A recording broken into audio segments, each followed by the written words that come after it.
चलो रन समझ जा रहा हूँ, चलो कोई बात नहीं। हाँ तो बताओ तो क्या कर रहे थे हम लोग, थोड़ा सा याद दिला दो तो जल्दी से। क्या बोल रहे थे हम? Free body diagram. शॉर्टकट में क्या बोलेंगे? रिस्पॉन्स भी देना है, बोलना भी आप लोगों को है। शॉर्टकट में क्या बोलेंगे इसे हम?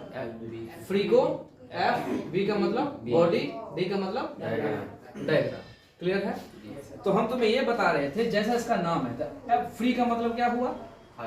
फ्री का मतलब खाली। इसको अलग अलग स्टेज में इसको डिवाइड कर देना। अगर इस 2 बॉडी की जगह 3 बॉडी होता तब क्या होता? उसको भी हम बनाते। 4 बॉडी होता, 5 बॉडी, डजंट मैटर कितना बॉडी हो। मतलब ये है कि हमारे पास यहाँ पे कितनी बॉडी है? 2 बॉडी है। तो 2 बॉडी को हम अलग अलग दिखाते हैं। कैसे दिखाएंगे वो देखिए, इधर बोर्ड की तरफ ध्यान दीजिए।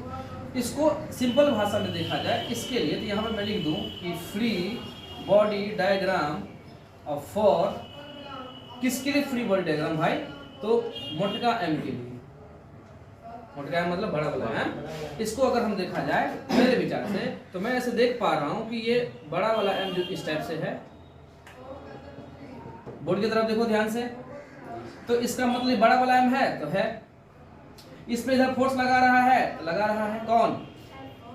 अब अगर गौर से देखेंगे तो क्या ये इस पे धक्का मार रहा है? ये जो इधर धक्का मार रहा है ये वाला, तो क्या ये छोड़ देगा क्या? नहीं, ये भी मार रहा होगा इस टाइप से। अरे बोलो हाँ है ना। इस दोनों को कहते हैं हम लोग कॉन्टैक्ट फोर्स। बोल जोर से, क्या कहते हैं? Contact force. Very good. Contact force याद रखना है। 2 तरह का फोर्स होता है बच्चा। एक होता है एफ, इसे कहते हैं एक्सटर्नल फोर्स। एक्सटर्नल फोर्स समझ रहे? और एक होता है छोटका एफ जिसे हम कहते हैं कॉन्टैक्ट फोर्स। कॉन्टैक्ट का मतलब क्या हुआ? जो एक दूसरे से सटा हुआ हो। समझ में आ गया? तो कॉन्टैक्ट फोर्स को छोटा एफ से लिखते हैं और एक्सटर्नल फोर्स को हम लोग बड़ा एफ से लिखते हैं। तो ये बात समझ में आई? ठीक। तो इसका मतलब इस दोनों के बीच में कौन सा फोर्स हो रहा है? कॉन्टैक्ट या एक्सटर्नल? बड़ा फोर्स की छोटा फोर्स? छोटा वाला फोर्स। इसका मतलब ये हमारा छोटा फोर्स नहीं आया समझ में। और ये वाला फोर्स कौन सा हुआ? ये भी छोटा ही फोर्स, क्योंकि जितना धक्का ये लगाएगा उतना धक्का यही लगाएगा। तो याद रखना है 2 बॉडी के बीच में कॉन्टैक्ट फोर्स बराबर होता है। बोल क्या बोले? जल्दी बोल। 2 बॉडी के बीच में कॉन्टैक्ट फोर्स बराबर होता है, जितना ये उतना ये। अगर F1 तो ये भी F1। इसका मतलब यहाँ पे कॉन्टैक्ट फोर्स बराबर होगा, ये वाला हम ले लेंगे। नई बात समझ में आया? आ गया। दूसरी बात, इस पे क्या क्या लग रहा होगा? इस पे एक लग रहा होगा ऊपर की ओर जिसे हम कहते हैं नॉर्मल रिएक्शन, और एक नीचे की लग रहा होगा mg। अब ये होता क्या है? हम आगे जस्ट अभी अगला हेडिंग वही डालने वाले हैं, इसका नाम है नॉर्मल रिएक्शन। फिलहाल ऐसे समझो, दुनिया में ऐसा कोई भी चीज नहीं है जिस पर कोई भी चीज ऊपर की ओर ना खींचता ही है। जैसे एक बलून, उसमें हवा भर दो, हाइड्रोजन नहीं होता है उड़ने वाला, उस बलून में हवा भर दो तो देखोगे धीरे धीरे ऊपर की ओर खींच रहा है। कौन खींच रहा है? उसमें तो हवा तो भरा हुआ था। इसका मतलब उसका जो हवा है वो हवा हल्का है, उसका हवा हल्का है, तभी तो ऊपर उड़ रहा है। अगर भारी रहता तो नीचे गिरता, जैसे फुटबॉल में हवा है कि नहीं? फुटबॉल का हवा क्या भारी है, ऊपर उछालो फिर वो गिरना नीचे। लेकिन वो हाइड्रोजन वाला जो हीलियम वाला जो आता है, गैस वाला बैलून, दिल वाला नहीं होता है, उसको अगर देखिएगा उड़ने वाला जो होता है उसको काट दो धागा तो उड़ते रह जाएगा। उसका अंदर का जो हवा रहता है वो हल्का होता है, इसलिए उड़ रहा है। इसका मतलब ऊपर खींच कौन रहा है उसे भाई? जो खींच रहा है उसी को कहते हैं नॉर्मल रिएक्शन। आई बात समझ में? तो नॉर्मल रिएक्शन मतलब क्या होता है? जो ऊपर की ओर खींचे। अभी फिलहाल इतना ही समझना है, और डिटेल में अभी जस्ट मैं बताने वाला हूँ। नॉर्मल रिएक्शन कुछ अलग चीज होता है, ये बात समझ में आ गया? तो नॉर्मल रिएक्शन कहाँ लगेगा? कहीं भी लगेगा, कोई रहे नॉर्मल रिएक्शन लगना है। चलो यहाँ तक बात क्लियर हुई? चलो इस बॉडी का फ्री बॉडी डायग्राम बन गया तैयार। इसके साथ सटा हुआ कौन है? छोटा है। तो यहाँ पे हम लिख देते हैं किसके लिए? तो फ्री बॉडी डायग्राम फॉर कौन सा के लिए? छोटका एम के लिए। लो छोटका एम के लिए। तो इसके लिए कैसे करोगे? ऐसे बैठा दोगे, ऐसे बैठा दोगे, ऐसे बैठा दोगे। बोलो हाँ है ना? इसमें क्या बनेगा? छोटका एम। अच्छा इस पर देखो यहाँ पर इस वाले फोर्स का काम हो गया, मतलब फ्रॉम इधर लेफ्ट से राइट की ओर, तो इसका काम हो गया। बोलो हाँ है ना? अब यही बाकी होगा। बोलो यस या नो। इसमें कौन रोक सकता है? सर नॉर्मल तो रहेगा, ये नॉर्मल था इसको n1 मान ले, ये नॉर्मल है इसको n2 मान ले। अरे बोलो ना, ये हमारा इसका क्या लगेगा mg। यहाँ पे मैंने mg गलत लिखा क्योंकि बड़का m था, तो कौन लगेगा? बड़का m। समझ में आया? और छोटा m है इसलिए छोटा m। अच्छा ये mg क्या है बच्चा? mg क्या है? तो mg जो है ये होता है वेट के बराबर। वेट, ये कितना वजन लगा रहा है धरती पर, वही होता है mg, इसलिए इसको हम w भी कह सकते हैं। आई बात समझ में? जैसे आप धरती पर, आप बेंच पर, आप कहीं बस पे, आप किसी मोटरसाइकिल पे जो बैठते हैं कितना वेट लगाते हैं, तो जो आपका मास होता है और इनटू में जी का मतलब ग्रेविटी, और ग्रेविटी का मतलब मेरे विचार से तुम जानता ही है, जिसका मतलब होता है 9.8। जी का नाम नहीं पढ़े हम लोग ग्रेविटी, इसका मतलब होता है 9.8 मीटर पर सेकेंड स्क्वायर। थोड़ी बात क्लियर हुई? जी का मान याद रखना है ग्रेविटी, क्योंकि जी पर एक चैप्टर बना हुआ है ग्रेविटेशन। अभी फिलहाल समझना है जी का मतलब कितना होता है 9.8। इस चैप्टर में जी का मान 9.8 और नहीं तो सुविधा के लिए 9.8 का मतलब लगभग में क्या कह सकते हो 10 मीटर पर सेकेंड स्क्वायर। समझ में आया? मतलब सिंपल सोचो कि अगर तेरा वजन 50 किलो है, तेरा वजन 50 किलो है, अगर हम उसको 10 से गुना कर दें तो तुम्हारा वजन, हम कह सकते हैं दूसरी भाषा में 500 न्यूटन है। समझ में आ गया? तो जो तुम्हारा न्यूटन वाला होगा दैट इज योर वेट, और जो तुम्हारा केजी वाला होगा केजी दैट इज योर मास। समझ में आया? तो तुम्हारा वजन है वेट की बात किया जाए तो 500 न्यूटन, अगर तुम्हारा मास की बात की जाए तो 50 केजी। समझ में आ गया? न्यूटन और केजी में फर्क समझ में आ रहा है? हम आगे बढ़ सकते हैं? चलो, तो हमारा फ्री बॉडी डायग्राम समझ में आया। फ्री बॉडी डायग्राम में एक फंडा आया कि एक external force, contact force, normal और mg, और कुछ है ही नहीं। चार को मिलकर के अपना अपना कहानी बना लेता है। बात समझ में आया? तो भाई इसके बारे में आप इतना समझ सकते हैं, ठीक है? इसको नोट करो थोड़ा जल्दी से, है ना? उसके बाद हम नया टॉपिक हेडिंग डालते हैं, नॉर्मल रिएक्शन। आगे हम नोट करें, पहले इसको नोट करो थोड़ा जल्दी से। और भाई है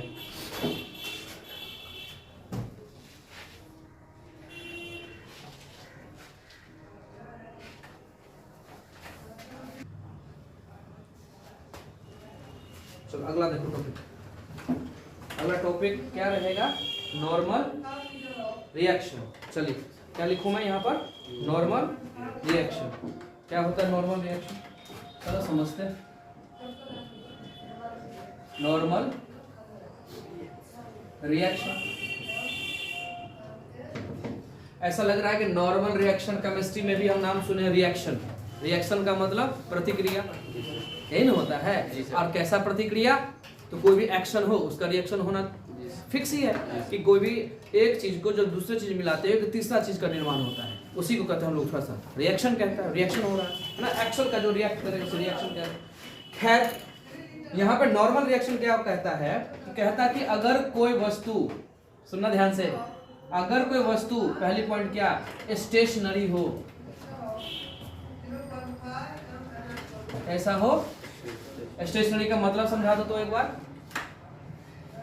अरे सर जिसका मतलब अगर कोई वस्तु किस में हो, रेस्ट में हो, इसका मतलब स्पीड कितनी हो, 0। नहीं समझ में आ रहा है? स्टेशनरी का मतलब क्या हुआ? अगर कोई वस्तु रेस्ट में हो, मतलब वो मूविंग कंडीशन में ना हो, चुपचाप हो, उसी समय नॉर्मल रिएक्शन की बात कर रहा हूँ। अगर कोई वस्तु स्टेशनरी हो और कहीं पे रखा हुआ हो, अगर कोई वस्तु रेस्ट में हो, रेस्ट में है और कहीं पर रखा हुआ हो, तो उस कंडीशन में क्या होता है? सुनना ध्यान से। उस कंडीशन में क्या होता है? ये जो धरती है इस पे एक फोर्स लगाता है। कुछ ऐसे समझना बच्चे, ऐसे समझना कि यह कोई वस्तु है, ठीक है, यहाँ पे कोई वस्तु है, समझ रहे हो? जिसका वजन कुछ m होगा। क्या होगा? वजन m होगा। तो ये वाला जो है, ये वाला इस पे एक फोर्स लगाता है इस टाइप से ऊपर की ओर। This surface exert a force. Exert का मतलब लगाना। एक्सर्ट का मतलब लगाना, समझ रहे हैं? यह जो सरफेस है, कौन सा सरफेस? जिस पे वो रखा हुआ है, वो सरफेस कुछ भी हो सकता है, चाहे ग्राउंड हो, धरती हो, चाहे टेबल हो, चाहे बेंच हो, कुछ भी हो सकता है। ये वाला जो सरफेस है इसे कहते हैं हॉरिजॉन्टल। क्या कहते हैं? और यही ऐसा करके खड़ा रहता, जानते हैं ये सब चीज। तो अगर यह जिस पे रखा हुआ है यह सरफेस ऊपर की ओर फोर्स लगाता है, और कारण है तो ऊपर की फोर्स सर ऐसे भी लगा सकता था, या ऊपर की फोर्स सर ऐसे भी तिरछा लगा सकता था। ऐसा क्यों? क्योंकि यह सरफेस जो है वो सरफेस से परपेंडिकुलर फोर्स लगा रहा है। दूसरी बात, ये तो लगा रहा है ऊपर की ओर, तो बेचारा एम थोड़ी छोड़ेगा। मैंने अभी क्या कहा कि तुम अगर बेंच पर बैठे हो, तुम्हारा मास अगर 50 है तो वेट कितना लगाओगे? 50 गुने 10 यानी 500 न्यूटन। यानी तुम्हारा मास अगर m हो तो धरती पर कितना लगाओगे? mg। तो इसका मास अगर m है तो नीचे पे कितना लगाएगा? स्वाभाविक सी बात है mg। अरे बात समझ में आया? तो एग्जैक्टली में ये जो ऊपर जो फोर्स लग रहा है, this is your normal reaction. और हमारे बच्चों को कैसा सिखाया जाता है? तो ये सिखाया जाता है कि कोई वस्तु m है तो ऊपर की ओर लगा तो नॉर्मल, और नीचे की ओर लगा तो mg। इसके पीछे ये घटना, आई बात समझ में? एक्चुअली में आपको ये याद रखना है कि नॉर्मल जो रिएक्शन होता है ये ऐसा नहीं सीधा ऊपर लग जाता है।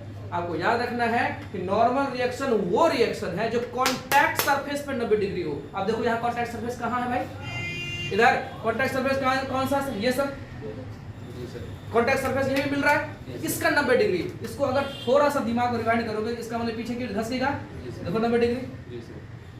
आई बात समझ में? तो नॉर्मल रिएक्शन का मतलब समझ में आया? नॉर्मल रिएक्शन का ये कदापि मीनिंग नहीं है कि ऊपर की ओर लगेगा। नॉर्मल रिएक्शन कहीं भी लगेगा, लेकिन कांटेक्ट से 90 डिग्री बनेगा। ये कंठस्थ कर ले। मैं अभी 2-4 को उदाहरण समझा रहा हूं कैसे। नॉर्मल रिएक्शन का मतलब क्या सीखा? कहीं भी लगे, लेकिन कांटेक्ट सरफेस खोजना। जैसे मैंने यहाँ पे लिखा है ना, स्टेशनरी हो, अब दूसरा पॉइंट में क्या लिखोगे? Contact surface. क्या लिखोगे? कांटेक्ट सरफेस के परपेंडिकुलर हो। 2 पॉइंट खोज लो ना, आराम से निकल जाएगा। नॉर्मल रिएक्शन में क्या समझना? पहले स्टेशनरी हो, रुका हुआ हो, पहला पॉइंट। दूसरा पॉइंट, कांटेक्ट सरफेस से 90 डिग्री हो। अब कांटेक्ट सरफेस खोजने में भी टेंशन हो जाता है, खोजो कहाँ पे है कांटेक्ट सरफेस? कहाँ? यही तो मिल गया सर। यहाँ से 90 डिग्री कहाँ जा रहा है? ऊपर ही तो जा रहा है। समझ में आया? कांटेक्ट सरफेस से ऊपर जा रहा है। और दूसरी बात, कांटेक्ट सरफेस से मतलब कांटेक्ट सरफेस से 90 डिग्री तो है, लेकिन आउटसाइड हो। आउटसाइड मतलब बाहर की ओर, आउटसाइड बाहर की ओर। जैसे ब्रश, जूता वाला ब्रश हो, चाहे मुंह धोने वाला ब्रश हो, तो ब्रश क्या होता है? सरफेस से बाहर की ओर निकला हो रहता है। कोई कांटा, अड़हुल का फूल देखता होगा, एक धतूर वाला फूल, उसमें कांटा देखता है, वो सरफेस से कहाँ निकला रहता है? अपना बाल, शरीर का बाल जो सरफेस से कहाँ निकला रहता है? बाहर की ओर। इसको कहेंगे आउटसाइड ऑफ द सरफेस। आई बात समझ में? इसका मतलब कांटेक्ट सरफेस तो समझ में आ ही गया सर। कांटेक्ट सरफेस से 90 डिग्री होगा, लेकिन वो भी 90 डिग्री कहाँ होगा? कांटेक्ट सरफेस से अंदर की नहीं, बाहर की। अंदर भी लग सकता है नॉर्मल, लेकिन आपको याद रखना बाहर से। ये बात समझ में आ गई? तो आप समझ में आया कि इधर सुनिए, नॉर्मल रिएक्शन ऊपर, नीचे कौन? mg। तीसरा कंडीशन होता है कि इक्विलिब्रियम हो। इक्विलिब्रियम हो, इक्विलिब्रियम हो। अब इक्विलिब्रियम जो है तुम्हें केमिस्ट्री में भी बहुत सारा बार आया होगा। Equilibrium that is nothing. Equilibrium एक ऐसा चीज है, सबको जोड़ जाड़ करके जीरो, तुम्हारा तुम्हारा तुम्हारा तुम्हारा सब जोड़ के अगर हम जीरो हो गए इक्विलिब्रियम। इक्विलिब्रियम हम अकेले नहीं हुए, पूरा सिस्टम हुआ जीरो। आई बात समझ में? सब जोड़ जाड़ के, किसी के पास 100 रुपया हो, मान लो कोई 100 रुपया कर्जा में हो, किसी के पास 200 रुपया हो, कोई 200 रुपया कर्जा हो, पूरा जोड़ जाड़ कर किसी पे 1 लाख रुपया हो, कोई 1 लाख रुपया कर्जा में हो, पूरा सिस्टम जो हुआ ना वो जोड़ करके जीरो। तो कोई एक आदमी तो जीरो नहीं हुआ, क्योंकि एक तो नेगेटिव में था, एक तो पॉजिटिव में था। बातें समझ में नहीं आ रही? तो इक्विलिब्रियम मतलब समझ में आया? पूरा सिस्टम मिलकर के अगर हो जाए तो उसे हम कहते हैं जीरो। ठीक, तब यहाँ पे नॉर्मल रिएक्शन में क्या क्या समझ में आया? That is first point stationary हो, दूसरा पॉइंट क्या हो? कांटेक्ट सरफेस से 90 डिग्री हो और कांटेक्ट से बाहर की हो, ये भी याद रखना है। और तीसरा कंडीशन में क्या याद रखना? इक्विलिब्रियम हो। तो उठाओ, चूंकि फोर्स इक्विलिब्रियम कंडीशन में है, इसका मतलब हम कह सकते हैं यहाँ से कि नॉर्मल रिएक्शन और प्लस mg, mg को क्या सिखाया था बेटा? W कहना है, ये सिखाया तभी। इसका मतलब नॉर्मल रिएक्शन और W को मिला देंगे तो क्या हो जाएगा? जीरो, क्योंकि इक्विलिब्रियम में है। बोलो हाँ या ना? इसमें स्वाभाविक सी बात है कि ये जब उधर जाएगा तो नॉर्मल रिएक्शन बराबर माइनस में W। अरे बोलो। और हम मॉड निकालना जानते हैं, मॉड निकालना जानते हैं, टेकिंग मॉड बोथ साइड। क्या हो जाएगा, नॉर्मल किसके बराबर, W के बराबर। इसीलिए क्या कहा जाता है, इसीलिए कहा जाता है ऊपर क्या हो गया, अंगूठा छाप मेथड, अंगूठा छाप मेथड। ऊपर क्या को रिएक्शन एक, नीचे क्या को है एक, नॉर्मल mg के बराबर। हम डायरेक्ट कर सकते थे, ऊपर एगो इधर। आई बात समझ में। अगर इसी हिसाब से अगर इसी हिसाब से देखा जाता है, कोई वस्तु है, थोड़ा देर के लिए सोच लो, अगर कोई वस्तु है यहाँ पे है यहाँ पे अगर कोई वस्तु है जिसका नाम है m, नीचे की ओर लग रहा है इसके पास mg, ऊपर की ओर लग रहा है n, और ऊपर में एक और लग रहा है f, मान लो। तब यहाँ पे हम क्या करते तुम ही बताओ। ऊपर पहले देखते ऊपर में कितना लग रहा है, ऊपर में लगता है नॉर्मल और प्लस में f, है ना, और नीचे में कितना लग रहा है mg। आई बात समझ में, क्योंकि वो दोनों भाई एक तरफ है इसलिए दोनों को एक तरफ किए। इसके उल्टा में एक ही गो है तो क्यों। अब मीनिंग बात समझ में आ गया होगा। कोई कष्ट साइड में भी हो सकता है, कुछ भी हो सकता है। अगर मान लो इसके ये बात समझ में आ गया, एक रिएक्शन ये उठा ले। मान लो कि अगर कोई यहाँ पे ऐसा रहा, इधर लगा f, इधर लगा फिर से f, और इधर लग रहा है मान लेते हैं थोड़ी देर के लिए F1, और इसका नाम है m, ऊपर की ओर लगेगा n, नीचे में लगेगा mg। अब इसका मतलब समझ में आ गया होगा। क्या पहला ऊपर में क्या को है, तो लिखेंगे n जो है वो mg के बराबर आ गया, समीकरण पहला हो गया, कहानी खत्म। दूसरी तरफ क्या करेंगे, देखिए कौन है, बड़ा f, तो बड़ा f उसी डायरेक्शन में ये भी है, तो दोनों सेम में है, इसलिए प्लस में छोटा f, उसके उल्टा में कौन आ रहा है, तो बराबर कौन f। अब वहां पूछे हम सिर्फ अभी फोर्स को कैसे लिखना है वो तरीका सिखाएं। ये बात समझ में आया, हाँ छोड़ देना, आगे क्या करना मैं अभी बताऊंगा, पहले यहाँ तक समझ में आया। तो नॉर्मल रिएक्शन को एक किताबी भाषा में सीखना है। नॉर्मल रिएक्शन किसे कहेंगे, ये 3 कंडीशन होगा, उसे हम नॉर्मल रिएक्शन कहते हैं। बात समझ में आई। और ये नॉर्मल रिएक्शन W किसके बराबर था सर जी, mg के बराबर। इसके नोट करने के पीछे मत दौड़ो, अपना दिमाग को स्थिर रखो, नोट तो चुटकी भर की बात है, कर लोगे। देखो आगे देखते सिखाता हूँ। तो भाई नॉर्मल रिएक्शन तो हमको समझ में आ गया, इसमें कोई शक नहीं। अगर हम नॉर्मल रिएक्शन की जगह पे देखो कंडीशन बदल रहे हैं, यहाँ पे लेकर के अगर हम ऐसा ना लेकर के ऐसा ले लेते मान लो, तो वस्तु है ठीक, और ये ऐसा ढलान है। तो सबसे पहली बात, फिजिक्स में ढलान को कह रहे हैं इंक्लाइन। इनक्लाइन क्या कहते हैं, इनक्लाइन। इनक्लाइन, इनक्लाइन का क्या मतलब समझना है, ठीक। अगर कोई वस्तु इनक्लाइन है तो जरा सोचो, ये हटाओ, ये हटाओ, ये हटाओ, एकदम सीधा साधा बालक, एक ट्रायंगल बनेगा। ओके, यहां से एक एंगल बनेगा, कुछ तो एंगल होगा theta, 10 degree 20 degree 30 degree whatever, तो याद रखना 90 से छोटा ही होगा। तो यहां मैंने कर दी, और इस ढलान पर कोई वस्तु को रख दिया मैंने, इस वस्तु को मैंने रख दिया ऐसे रख दिया, समझ रहे हो आप। तो इसका मतलब जब भी मैंने यहाँ पे रखा, तो इसका मतलब ये इस टाइप में रखा होगा, रखा होगा, इसका कुछ मास होगा, कोई दिक्कत। अच्छा, हमने क्या सीखा है, mg किधर लगता है भैया, mg मतलब होता क्या है, mg क्या होता है, ग्रेविटी जो खींचे, तो धरती इसको नीचे की ओर खींचेगा, इसका मतलब mg तो पक्का है, कोई नहीं काट सकता। बात समझ में आया। अब इसका नॉर्मल रिएक्शन खोजेंगे, और नॉर्मल रिएक्शन कंडीशन में कहेंगे पहले स्टेशनरी हो, हाँ स्टेशनरी है, कांटेक्ट सरफेस खोजो। अच्छा, अब इसका कांटेक्ट सरफेस खोजने की ओर हम चले, इसको खोजेंगे भाई कांटेक्ट सरफेस को। कांटेक्ट सरफेस है कहाँ, किस किस के बीच में हो रहा है, तो ये इनक्लाइन प्लेन और रेड वाला के बीच का जो ब्लू वाला लाइन है, शायद यही है कांटेक्ट सरफेस, बोलो ना। इसका 90 डिग्री, तो 90 डिग्री हो सकता है ये वाला, और नहीं तो इसके नीचे वाला। तो मैंने क्या कहा था, कांटेक्ट सरफेस से बाहर की ओर, और साइड बोला था मैंने, इसका मतलब ये यही इसका नॉर्मल रिएक्शन है। अगर तू नॉर्मल रिएक्शन को ऐसे पढ़ता कि नॉर्मल रिएक्शन ऊपर की ओर लगता, तो इसका चित्र तू कैसे बनाता, सोच के देख। इससे पहले तू इसका चित्र ऐसे बनाता, बात समझ में आया, डॉट क्लियर हुआ। नॉर्मल रिएक्शन कैसे खींचना है, 90 डिग्री, कहां पर, कांटेक्ट, टच कहां हो रहा है, टच कहां हो रहा है, टच जहां हो रहा है उससे 90 डिग्री पर। समझ में आ गया। अगर ये हम नहीं समझाते तो 110% इसको तुम ऊपर खींचता, क्योंकि तुम्हारे दिमाग में घुसता नॉर्मल ऊपर और mg उसके नीचे, है कि नहीं। लेकिन ये दिमाग का कॉन्सेप्ट हटा दिए वो चीज, एकदम गंदा कॉन्सेप्ट रखना नहीं है। तो इसका मतलब हमने क्या सीखा बताइए, हमने क्या सीखा कि नॉर्मल रिएक्शन बहुत इंपॉर्टेंट है। नॉर्मल रिएक्शन कहाँ लेना है भाई, 90 डिग्री। कहाँ से 90 डिग्री, कॉन्टैक्ट सरफेस से। तो क्या मेरी यही कॉन्टैक्ट सरफेस 90 डिग्री है, ठीक।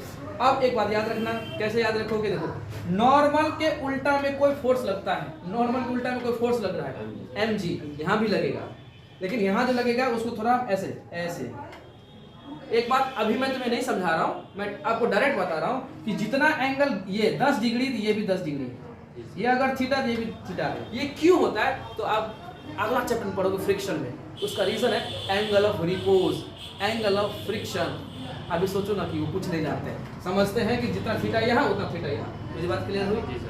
कोई दिक्कत नहीं, लिखने का टेंशन ना ले, रिकॉर्ड रहेगा तो देखो लिख लेगा यूट्यूब। समझ में आ गया ना, समझ में आ रहा है ना यहाँ पर? तो मैंने क्या कहा, जितना ये थीटा उतना ये थीटा, ये क्या है नहीं है, अगला चैप्टर की बात है। समझ में आ गई बात? अच्छा। चलो एक चीज याद हो, वेक्टर में तुम्हें पढ़ाई हो, मैं दोबारा जल्दी से याद करवा दूं कि अगर ये इधर गया, एंगल इधर से बन रहा है थीटा, और इसका नाम है थोड़ी देर के लिए, इसका नाम है थोड़ी देर के लिए, मानो बी के सिंह बी, समझ रहे हो? तो अगर बी एंगल देख बाबू किसके साथ बन रहा है, एक्स एक्सिस, ये थीटा किसके साथ बना रहा है, एक्स एक्सिस के साथ। तो जिसके साथ बनेगा ना बी, तो बी का एक बी के साथ एक इसके साथ सहयोगी जुड़ जाएगा, उसका नाम है cos थीटा। आई बात समझ में? बी अकेला नहीं जाएगा, उसको डर है उधर तुम्हारे पीछे, तो क्या करेगा, अपने साथ बॉडीगार्ड लेके जाएगा जिसका नाम है cos थीटा। आप देखेंगे प्रधानमंत्री का रैली कहीं भी हो, प्रधानमंत्री एक रैली में जहां जाता है, अगला रैली में बॉडीगार्ड चेंज हो जाता है। अगर नहीं पता तो समझिए, वही बॉडीगार्ड अगला रैली में नहीं जाएगा, क्योंकि पहले से सेटिंग किया हुआ, तो उसका लेता है एसपीजी कमांडो कि हम अगला रैली में दूसरे आदमी को बैठाएंगे वहां। हर रैली में मोदी जी का अगर 2-2 घंटा के बाद रैली है, हर जगह अलग अलग रहेगा। समझ में आई बात? तो जो cos थीटा इधर आ गया, वो अगला रैली में इधर नहीं आएगा cos थीटा। पता है उसका कौन आएगा, sin थीटा, तो उसका नाम कहेंगे b sin थीटा। मेरी बात क्लियर हो पाई? तो b sin theta b cos theta का कैसे समझेंगे, तो कहेंगे जहां से एंगल बने उधर cos थीटा, और cos थीटा के 90 डिग्री पर sin थीटा। बोलो हाँ या ना? कैसे समझेंगे? जिधर से एंगल बना उधर से cos थीटा, और उसके 90 डिग्री पर sin थीटा। ये कॉन्सेप्ट पढ़ाए थे वेक्टर में, उसका नाम था रिजल्टेंट कंपोनेंट, उसका मैंने पढ़ाया था। खैर छोड़ो, तो समझ में आया मैंने कैसे लिखा, क्योंकि ये तो नहीं पढ़ी थी। समझ में आ गया तुम्हें? cos थीटा कहाँ लगाना है, जिधर से एंगल बने। तो मुझे बताओ यहाँ पे एंगल किधर बन रहा है भैया, तो mg का ये वाला एंगल बन रहा है, इसका मतलब स्पष्ट है कि mg cos थीटा बनाइए। बोलो हाँ ना? इसके 90 डिग्री पर चला mg cos का sin। अरे बात समझ में आया कि नहीं आया? कोई ऐसा फोर्स होगा जिसका उल्टा डायरेक्शन लगेगा, कोई भी फोर्स हो ये। अब इसका नॉर्मल रिएक्शन समझ में आया? यहाँ पे नॉर्मल रिएक्शन जो है वो किसके बराबर आया, n जो है mg के बराबर आया कि mg cos थीटा के बराबर आया। तो उसके उल्टा में कौन है भैया, mg cos थीटा। आई बात समझ में? और फ्रिक्शन फोर्स जो है, ये फोर्स कोई भी फोर्स हो, ये किसके बराबर है, mg sin थीटा के बराबर। थोड़ी पॉइंट समझ में आया? तो ये क्या ये हम कहेंगे कि जिंदगी भर क्या नॉर्मल के उल्टा में mg लगता है? नहीं। यहाँ पे देख, नॉर्मल के उल्टा में mg नहीं लग रहा, mg cos थीटा लग रहा है। तो कोई कह देता है कि नॉर्मल ऊपर mg नीचा, ये भी उसको कहेंगे गलत, इस ख्याल में मतलब। आई बात समझ में? यहाँ पे इक्वेशन ही बदल दिया, क्योंकि ये सरफेस कैसा है, इनक्लाइन। थोड़ी बात समझ में आई? हम आगे बढ़ सकते हैं। चलो, ये 2 पॉइंट समझ में आया। तीसरा पॉइंट, ये जो अभी मैं बताने वाला हूँ IIT 1991 का क्वेश्चन, अभी जो बताने वाला हूँ। क्या किया, एक वस्तु रख लिया एक दीवार पे, और यहाँ पे एक बड़ा सा वस्तु रख लिया, और यहाँ पर रख दिया उसका m, मास m है। तो बताओ इसमें कौन कौन सा रिएक्शन लगेगा? तो स्वाभाविक सा बात है, m से लिखा सर mg नीचे की ओर। बोलो हाँ या ना? अब तू मुझे बता दे इसका नॉर्मल रिएक्शन किधर होगा?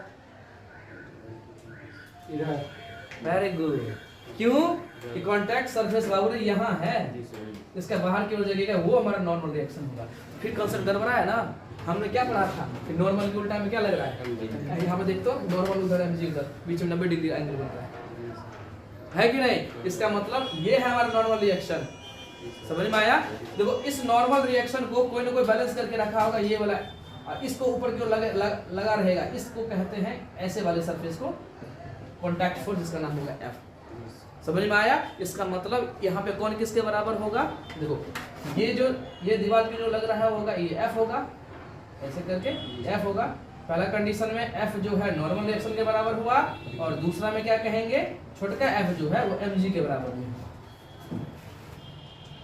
आई बात समझ में? अब तुम सोच रहा होगा कि सर ये कैपिटल F कहाँ से लग गया, ये दिखाई तो नहीं दे रहा है। अरे बच्चा, ये दिखाई नहीं दे रहा है, इसका मतलब सोचो कि कोई भी वस्तु मेरे पास है,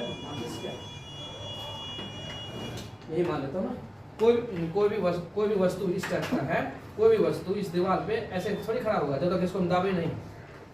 सोचो यहाँ पे दीवार पे कैसे टिका हुआ, ये इधर से लगा रहे हैं, तो सोच इसमें कैसे टिका होगा, वो दबा रहा होगा, तो वो दबा रहा होगा, कैसे दबा रहा होगा, एक्सटर्नल फोर्स। अब समझ में आया? इसीलिए इसके उल्टा में कौन, F, इसलिए नॉर्मल उल्टा में F। समझ में आ गया ना? ये जो चित्र होगा, अरे कोई तो उसको रोक रहा होगा। अगर सडनली सोचिए, सडनली अगर ये हटा दे, सोचो ना, ये सडनली हटा दे, मार्ग हटा दे, जैसे गिरेगा कि नहीं गिरेगा? तो मतलब जब हमारा नॉर्मल हट जाएगा तो हमारा फोर्स भी हट जाएगा। बोलो हाँ है ना? तो आज हम क्या सीखे? Normal reaction. कल हम इससे आगे पढ़ेंगे, नॉर्मल रिएक्शन से आगे। मेन अभी तुम्हारा Newton's law of motion start ही हुआ है ना? अभी मतलब एब्सेंट नहीं होना, क्योंकि मेन चीज़ अभी है, क्योंकि इक्वेशन लिखना सीख लिया समझो सब कुछ सीख लिया।